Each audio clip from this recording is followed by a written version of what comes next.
Good morning friends. இன்னைக்கு நீங்கள் பார்க்க போகிறது எங்களோட வீக்கெண்ட் லாக். ஆஸ் யூஷுவல் என் புருஷன் கிச்சன் டியூட்டியை எடுத்துக்கிட்டாரு, நான் க்ளீனிங் வேலையை எடுத்துக்கிட்டேன். 2 பேருமே அவங்கள வேலையை செஞ்சு முடிச்சுட்டு லைட்டாக எங்களுக்கு ஒரு ஸ்மூதி பண்ண ஆரம்பிச்சிட்டோம். This is our breakfast. பிரேக்ஃபாஸ்ட்க்கு பனானா அண்ட் பெர்ரி ஸ்மூதி தான் பண்ணோம். ஸ்மூதி அப்படியே குடிச்சிட்டு எங்கே போகிறோன்னு பார்த்தீங்கன்னா, மோரஸ்வில்ல ஒரு கார் மீட்டப் நடக்குது. இந்த மீட்டப் வந்து எங்களோட ஸ்டேட் ட்ரூப்பர் பெரிக்கு ட்ரிபியூட்டாக பண்ணுறாங்க. இவர் ஒரு ஆக்சிடென்ட்ல இறந்துட்டாரு, அதனால இங்கே ஒரு ட்ரிபியூட்டாக இது இங்கே வந்து நிறைய vintage cars, super high end கார்ஸ்லாம் வருதுன்னு சொன்னாங்க. So I am very excited. ஏன்னா எனக்கு காரை பற்றி எதுவுமே தெரியாது. இங்கே வந்து பார்த்தீங்கன்னா ஃப்ரெண்ட்ஸ், நிறைய மக்கள் சின்ன பசங்கள்லேருந்து சீனியர்ஸ் வரைக்கும் இங்கே இருந்தாங்க. அவ்வளோ மக்கள். நான் இவ்வளோ மக்களை கார்ஸை பார்க்க வந்து பார்த்ததே கிடையாது.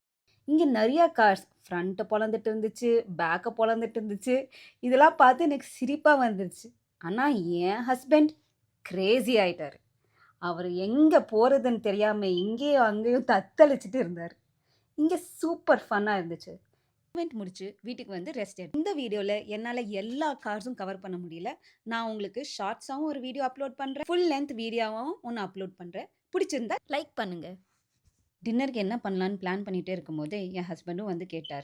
சரி, நம்ம தான் கோயிலுக்கு போகிறோமே, ஏன் அங்கே புளியோகரை சாப்பிடக்கூடாதுன்னு ஒரு ஐடியா கொடுத்தேன். 2 பேரும் அதை அக்ரி பண்ணிவிட்டு கோயிலுக்கு கிளம்பிட்டோம். கோயிலில் ஃபோன் அலவுட் கிடையாது ஃப்ரெண்ட்ஸ். ஸோ உங்களை நான் அடுத்த வீடியோவில் சந்திக்கிறேன். பாய்.